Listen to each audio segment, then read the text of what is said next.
अलंकार आदि धारण करते थे, उन अलंकारों का महत्व बढ़ाने के लिए।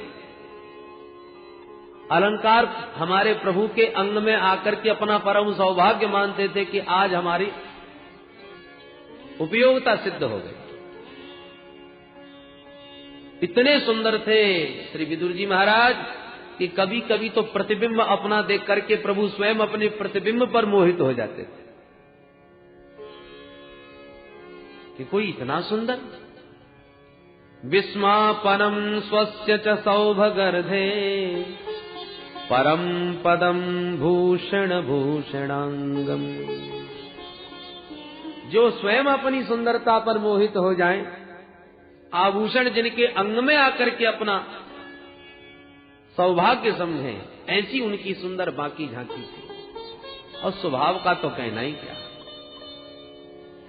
अहो वकीयम स्तन कालकूटम जिघांसया पाययदप्य साध्वी लेभे गतिम धातृचितां ततोन्यम कंबादयालुम शरणं व्रजेम।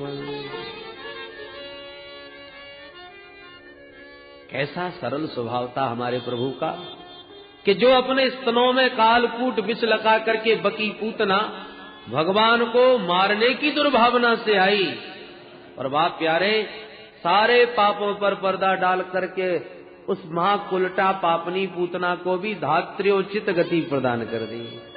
कहते हैं मैया जसोदा जैसा व्यवहार किया है इसने, इसलिए मैं तो मैया की ही गति दूंगा। ऐसे परम दयालु हमारे प्रभु, उनकी एक एक लीलाओं का उद्धव जी ने वर्णन किया, स्मरण किया,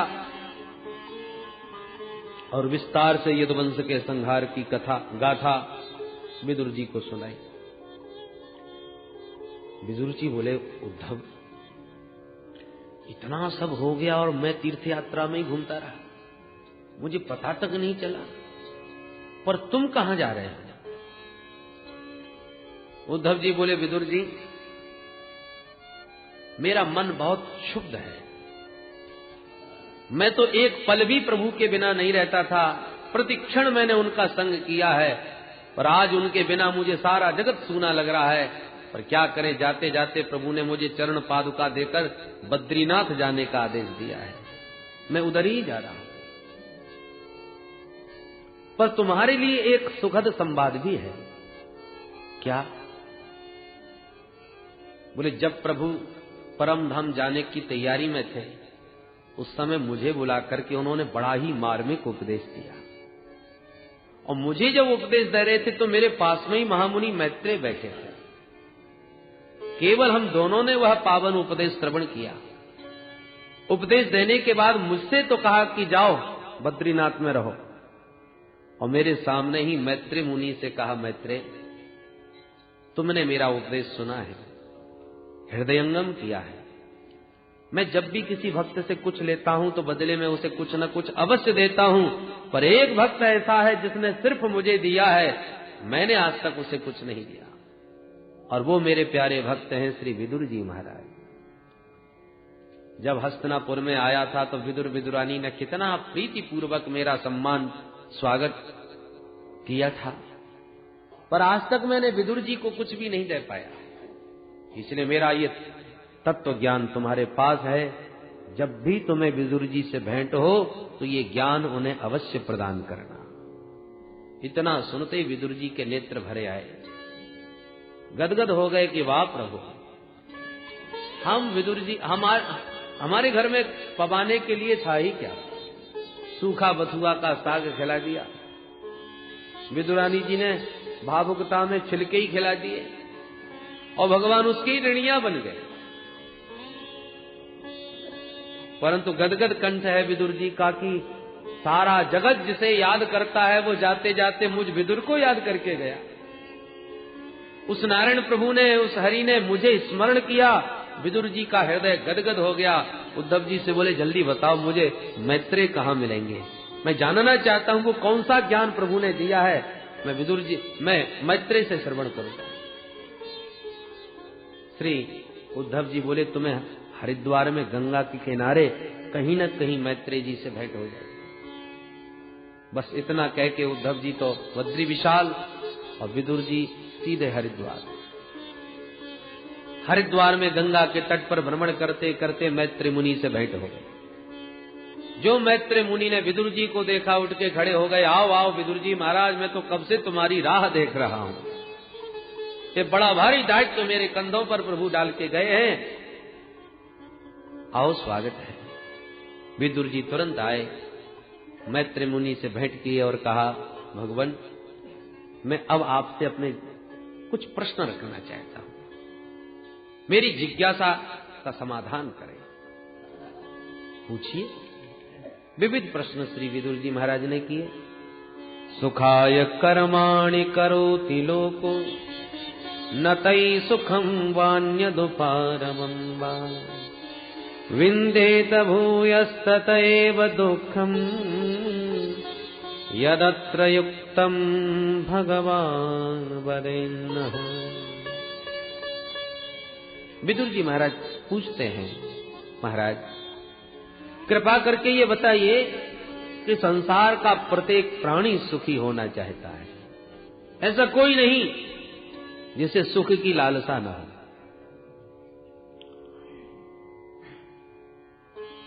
कोई भोजन चाहता है तो जरूरी नहीं सबको भोजन की इच्छा हो। कोई भोजन के नाम से भागता है।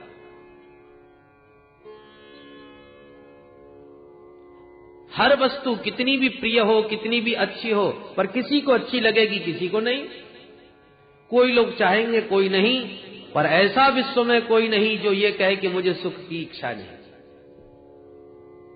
मानव मात्र सुखी होना चाहता है, और चाहता ही नहीं, सुखी होने के लिए दिन रात प्रयत्नशील भी है, मेहनत भी कर रहा है। हम जितना भी भागम भाग कर रहे हैं, एक ही उद्देश्य है कि हम सुखी हो जाए। पर हम देखते हैं कि जो सुखी होने का जितना प्रयत्न करता है, वो उतना ही दुख के दलदल में फंसता चला जाता है। सुखी कोई नहीं हो पाता। प्रश्न है कि ये जीव सुखी कैसे हो? बोलो जय श्री कृष्ण। कोई दलदल में गिर जाए तो ज्यों निकलने के लिए हाथ पैर भटका रहेगा, त्यों तो भीतर घुसता जाएगा। यही हालत हम लोगों की है। ये दुख के दलदल से सब निकलना चाहते हैं सुखी होने के लिए, परंतु ज्यों निकलना चाहते हैं त्यों तो घुसते जा रहे हैं। पहले केवल झोंपड़ी थी, तब चाहते थे कि एक कोठी हो जाए। कोठी बनी तो चाहने लगे गाड़ी हो जाए। गाड़ी हो गई तो चाहते थे बढ़िया एक अपने नाम की फैक्ट्री लग जाए। ऐसे करते करते हमारा राजाओं जैसा वैभव हो गया। पर जब किसी ने पूछा कि कितने सुखी हो पाए, तो प्रश्न जहां की तहां। बोले महाराज पहले तो कम से कम चैन से सवेरे सवेरे भोजन में 10 रोटी खाते थे, खूब खुराक थी, मस्ती से पड़े रहते थे। अब तो नींद की गोली खाते हैं, तब तो रात में नींद आती है, और खाने के नाम पर डॉक्टरों ने कह दिया दाल का पानी पियो। भोजन भी गया, नींद भी गई, जो सुख था गांठ का वो और चला गया। सुखी कहां हो पाए? दिन रात चिंताओं के मारे नींद हराम हो गई।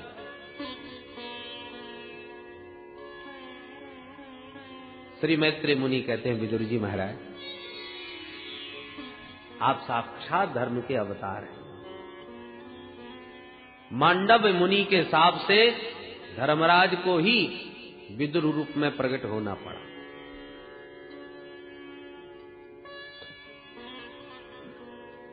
बहुत बढ़िया प्रश्न किया है विदुर जी। देखिए, जगत में सुख है ही नहीं। जहां हम सुख ढूंढ रहे हैं वहां है ही नहीं। सुख तो हमारे ही भीतर है। जैसे एक प्यासा व्यक्ति पानी की खोज में निकला, लोग बताते गए आगे चले जाओ सरोवर है, चलता गया, सरोवर के तट भी पहुंच गया।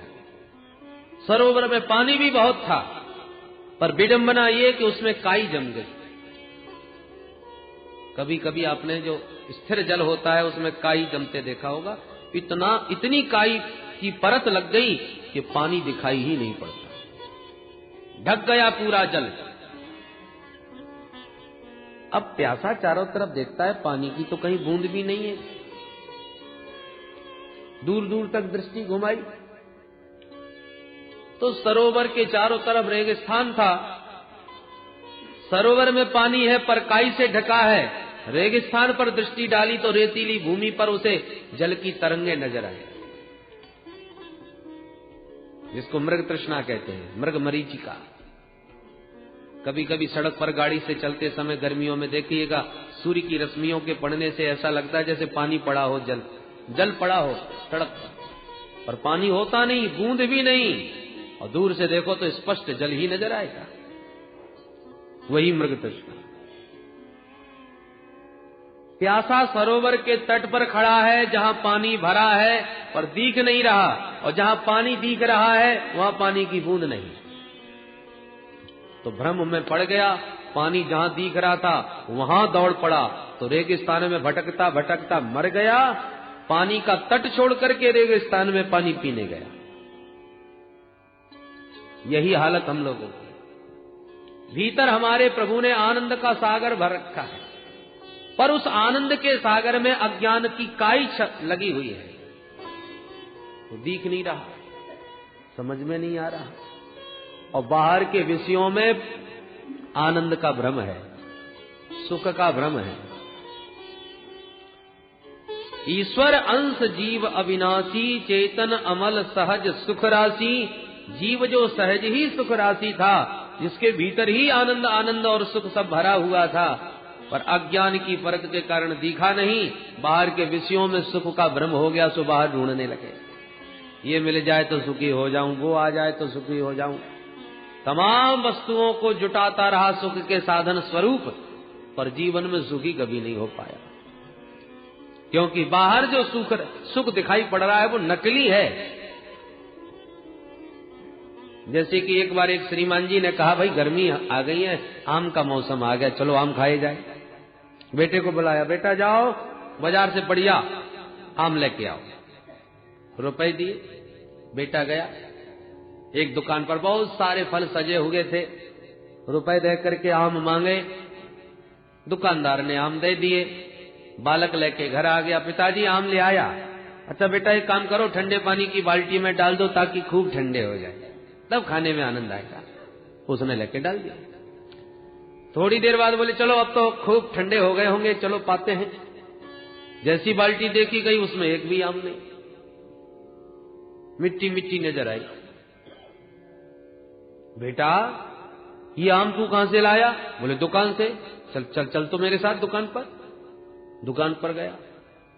आप फलवारी दुकानदार पर श्रीमान जी ने लड़ना झगड़ना प्रारंभ कर दिया। क्यों रे मूर्ख, हमारे नन्हे से बच्चे को धोखा दिया, तूने ठग लिया, कैसे आम पकड़ा दिए, एक भी खाने के मतलब का नहीं।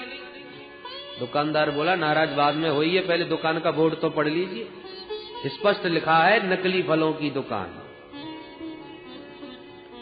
मेरे यहां फल बेचे जाते हैं पर वो दिखावटी हैं, सजाने के लिए लोग खरीद के ले जाते हैं घरों में, खाने के लिए नहीं।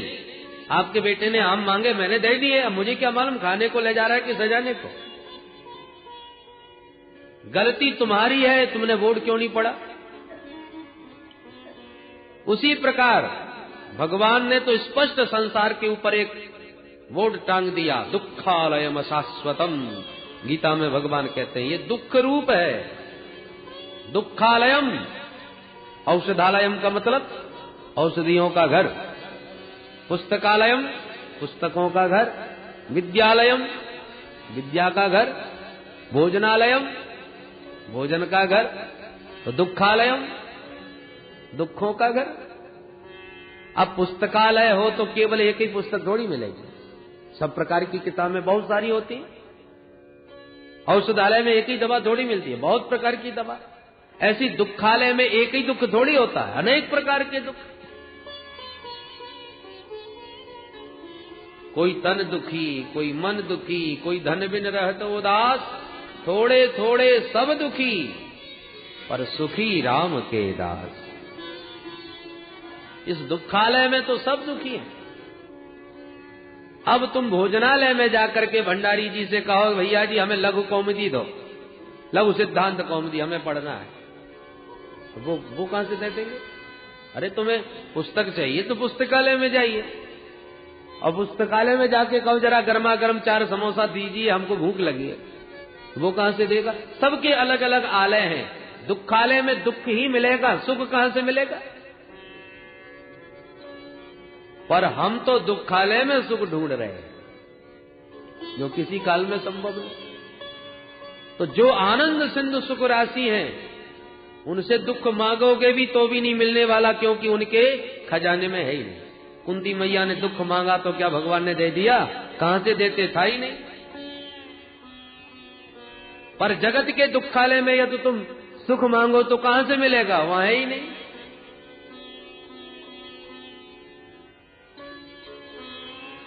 इसलिए सच्चिदानंद के चरणों से जुड़े बिना सुख शांति का साम्राज्य तो भगवान के श्री चरणों में है। इसलिए वहां से जुड़े बिना किसी को जीवन में न सुख मिल सकता है न शांति मिल सकती है।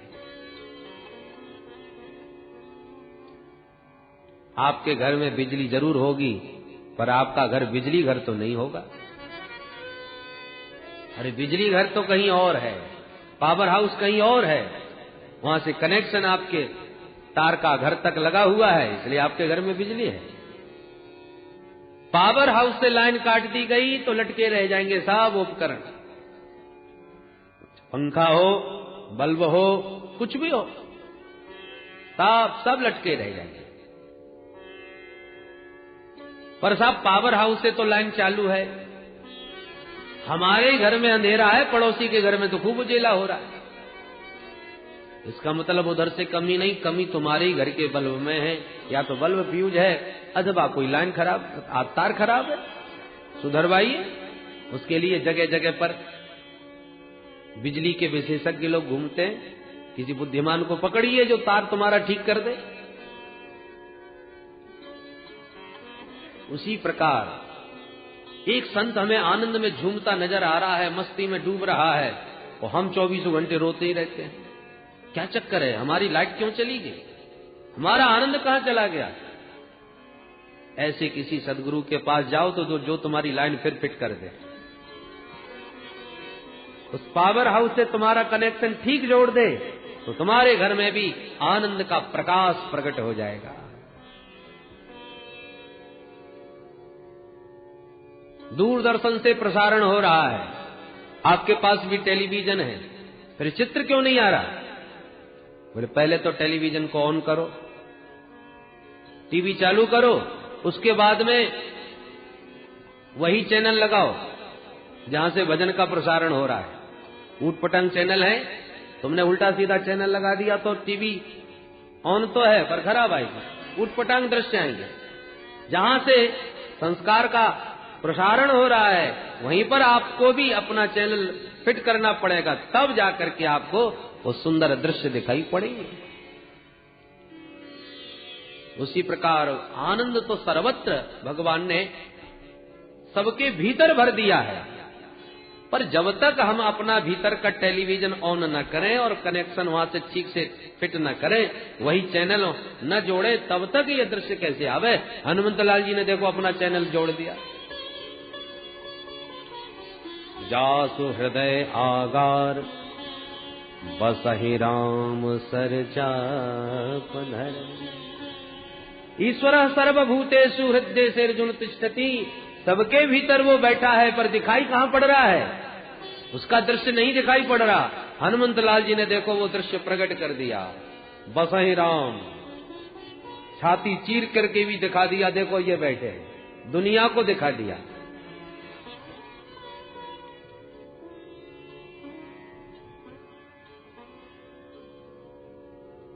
इस प्रकार से श्री विदुर जी महाराज को मैत्रेय मुनि ने बड़ा सुंदर उपदेश दिया।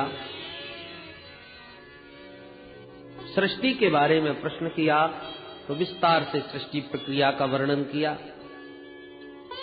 भगवान नारायण के नाभि कमल से ब्रह्मा जी ने सृष्टि की इच्छा प्रकट करी, तो भगवान के ज्ञान को आत्मसात करके सबसे पहले ब्रह्मा जी ने सृष्टि में 4 कुमारों को जन्म दिया, सनक सनंदन सनातन सनत कुमार।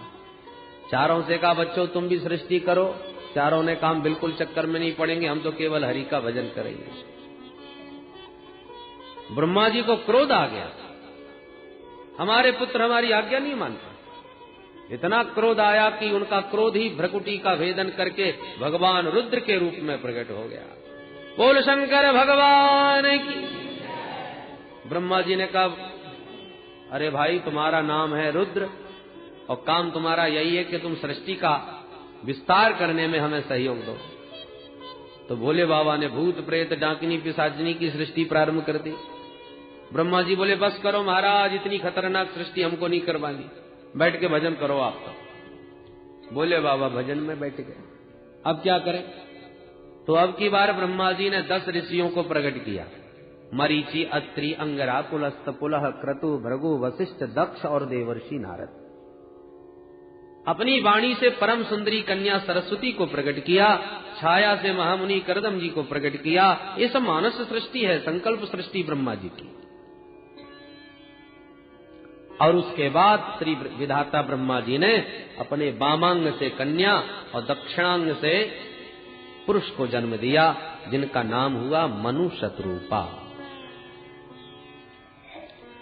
मनु शत्रुपा से ही मानव सृष्टि का विस्तार हुआ। इसलिए मनु पुत्र होने के नाते हम लोग मानव कहलाते हैं। और जो लोग हमको मनुवादी कह के पुकारते हैं, इसका मतलब वो अपने को मनु नहीं मानते, तो वो अपने स्वयं हिसाब लगा के वो अपने को किसकी संतान मानते हैं। अरे मानव मात्र मनु पुत्र है।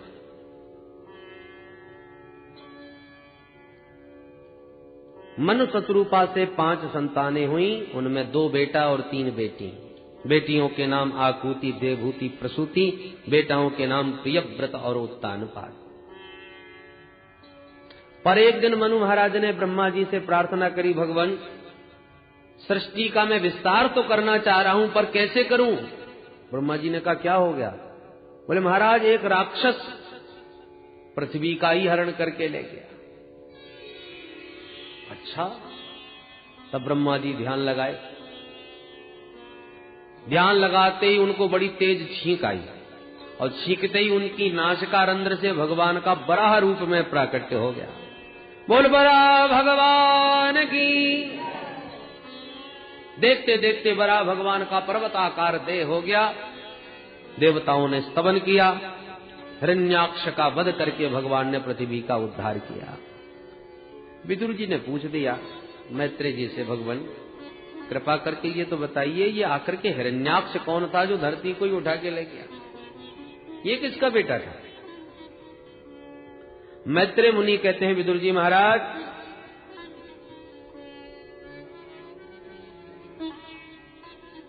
महामुनि कश्यप जी की अनेकों पत्नियां हैं। दिति, अदिति, धनु, काष्ठा, सुरसा आदि। उनमें दिति नाम की जो पत्नी है, जो दैत्यों की माता है, एक बार कश्यप जी सूर्यास्त के समय संध्या वंदन आदि अपना नित्य कर्म कर रहे थे कि सूर्यास्त के समय देवी दिति ने उनके पास आकर के रति याचना करी। कश्यप जी ने कहा, देखो देवी, ऐसा घोर तमा बेला, ये शाम का वक्त है और भगवान रुद्र अपने गणों के साथ विचरण करते हैं जगत में, इसलिए भोले बाबा की पूजा सायंकाल के समय अधिक पुण्यदायिनी मानी गई है। तो भगवान शिव इस समय परिभ्रमण करते हैं। सूर्यास्त के समय जो स्त्री गर्भ धारण करती है उसके दुष्ट संतति पैदा होती है।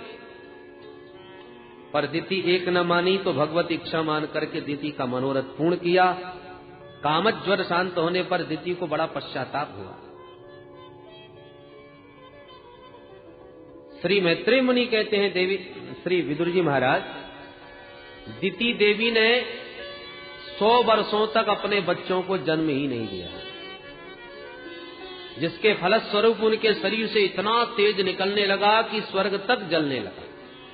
देवताओं ने ब्रह्मा जी से कारण पूछा कि ये कहां से तेज आ रहा है, हम तो जले जा रहे हैं।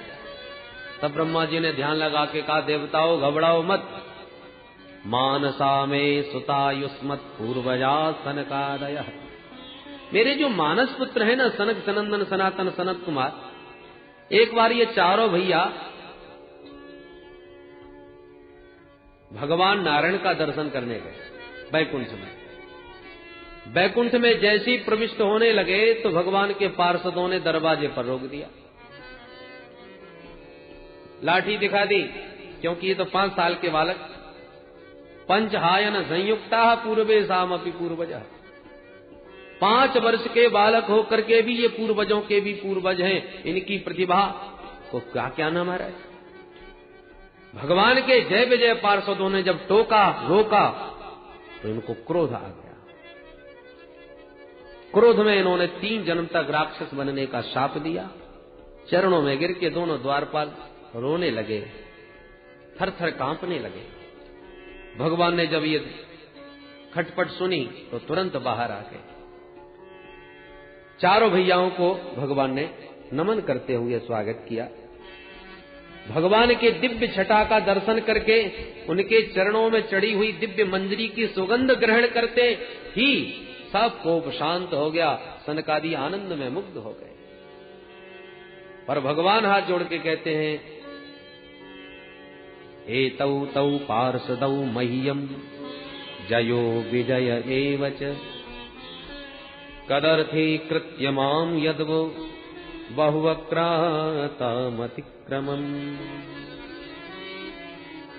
अब जरा भगवान की कुशलता देखिए। भगवान ने एक बार भी ये नहीं कहा कि चलिए महाराज भीतर घर को पवित्र कीजिए, आइए ना। क्यों? बोले क्रोध के अधीन हो गए हैं। भगवान ही दरवाजे पर आ गए और वहीं पर खूब प्रशंसा कर करके बाहर से विदा कर दिया। और प्रशंसा खूब जबरदस्त। पर शब्द शैली देखिए, एतौ तौ पार्षदौ मह्यम, ये दोनों मेरे पार्षद हैं। अब देखो शब्दावली तो सनकादियों के प्रति ऐसी है कि भगवान सनकादियों को महत्व दे रहे हैं और जय विजय को डांट रहे हैं। परंतु अंतर भगवान का संकेत क्या है? पार्षदों को तो कहते हैं ये मेरे हैं, मह्यम, ये मेरे पार्षद हैं और इन्होंने आपका अपमान किया, इसलिए आपने बहुत उचित किया इनको दंड देकर। मैं तो कहता हूं मुझे भी दंड दीजिए, क्योंकि सेवक का अपराध स्वामी का ही अपराध माना जाता है, स्वामी भी अपराधी माना जाता है। आपके घर का पालतू कुत्ता गले में पट्टा आपने डाल रखा है और वो जाके किसी के घर में उत्पात मचा दे या किसी को काट ले तो उसकी पिटाई पड़ेगी सो पड़ेगी, आपको भी गालियां कम नहीं पड़ेंगी। तुम्हारा पालतू है ना, इसलिए भगवान कहते मेरे पार्षदों ने आपका अपराध किया, अपमान किया, इसलिए मैं भी अपराधी हूं। क्योंकि सच कहता हूं, छिन्याम सुबाहुमपि वह प्रतिकूल वृत्तिम, मेरी भुजा भी यदि किसी संत ब्राह्मण का अपमान कर दे तो भगवान कहते मैं इस भुजा को भी काट के फेंक दूंगा। भगवान कहते हैं कि मेरे 2 मुख हैं, ब्राह्मण और अग्नि। वेद भगवान कहते हैं ब्राह्मणो विषमुखमासी, और दूसरी ओर मुखादग्निरजायत। भगवान के मुख से अग्नि का जन्म हुआ, ब्राह्मण के मुख से भगवान के मुख से ब्राह्मणों का जन्म हुआ। दोनों ही भगवान के मुख हैं। और भगवान कहते मैं इन दोनों में यदि तुलनात्मक अध्ययन करके पूछा जाए कि किस मुख से आप ज्यादा पाते हो, दोनों मुखों से भगवान को पवाया जाता है। अग्नि में स्वाहा और ब्राह्मणों के मुख में आहा। ब्राह्मण पाते हैं तो डकार लेके गदगद हो जाते हैं, और रबड़ी मालपुआ हो फिर तो कहना ही क्या है, अंतरात्मा प्रसन्न हो जाती है, गदगद हो जाते हैं। तो भगवान से पूछा जाए कि इन दोनों मुखों से आपको सबसे ज्यादा अच्छा किस मुख से पाना अच्छा लगता है, तो भगवान कहते हैं नाहम तथात्म यजमान हविर्विताने स्योच्चाद घृतप्लुत मदन हुतभुंग मुखेन यद ब्राह्मणस्य मुखतश्चरतो नुघासम तुष्टस्य मय्य वहिते निज कर्म पाकई। भगवान कहते वैसे तो ये दोनों ही मुख मेरे हैं, परंतु दोनों में जितना कि ब्राह्मण मुख से पाकर के मैं तृप्त होता हूं, उतना अग्नि के स्वाहाकार से प्रसन्न नहीं होता। स्पष्ट भगवान ने कहा। स्योच्चाद घृतप प्लुत मदन हुतभुंग मुखेन, घी से लबलबाता हुआ मालपुआ जब ब्राह्मण के मुख में जाता है तो भगवान कहते उसकी तृप्ति को देख करके मैं गदगद हो जाता हूं, वो मेरा प्रत्यक्ष मुख है। बड़ी प्रशंसा भगवान ने यहां पर ब्राह्मणों की और सनकादियों को सम्मान पूर्वक नमन करके विदा किया।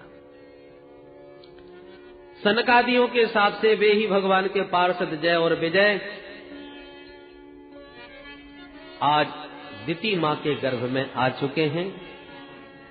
ये सारा रहस्य ब्रह्मा जी ने देवताओं को बताते हुए कहा कि आप लोग घबराइएगा नहीं, भगवान नारायण कृपा करेंगे, उनका उद्धार करेंगे, बाकी उनका सामना और कोई नहीं करने वाला। देवता बेचारे काल प्रतीक्षा करने लगे। 100 वर्षों के बाद दिति ने 2 पुत्रों को जन्म दिया जिनका नाम हिरण्याक्ष और हिरण्यकश्यप हुआ।